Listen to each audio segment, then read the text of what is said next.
તો આજે આવી ગયા આપણે શીતલબેન ને ઘેર ને એ આખી લીધી આપણી બુલેટ. જીતબેન અહીંયા જો દાડીએ જવાનું છે કાલ સવારેથી.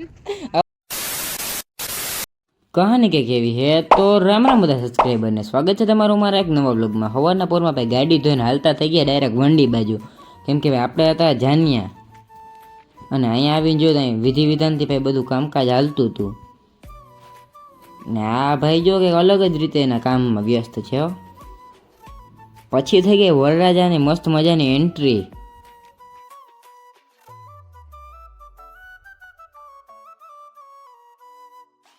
પછી પરંપરા રીતે આપણે ઉપર લીધી થારીને ઊભી ગયા લાઈનમાં, જમી કરીને ડાયરેક્ટ હાલતા થઈ ગયા ખંભાળિયા બાજુ ને રસ્તામાં ઊભા રહી ગયા શેરડીનો રસ પીવા માટે.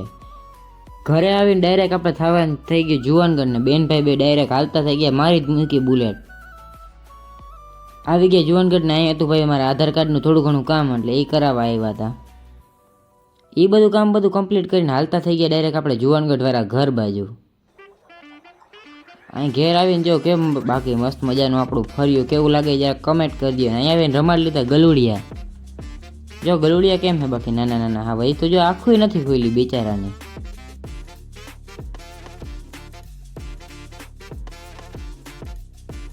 અને પછી આપણે હાલતા થઈ ગયા ડાયરેક્ટ શીતલબેનના ઘર બાજુ.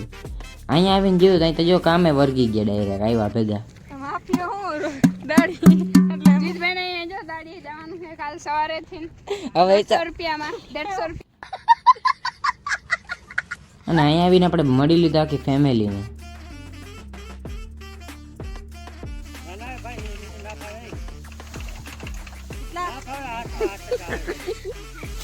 અમને કોઈ દે અહીંયા હે તો નથી ફાવતું, તમને ફાવે કે ઘી ઘર ખાવું પડે? ઘી ઘર ઓલી એમને એમ નથી લઈ બુલેટ વાં કેમ જાવ નિશા?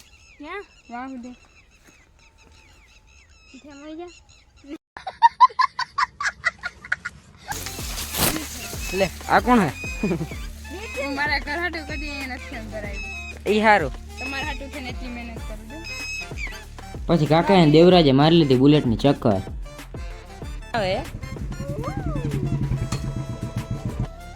ત્યાં તો ત્યાં હોરન છે અને અચ્છા હા પેલો આગળ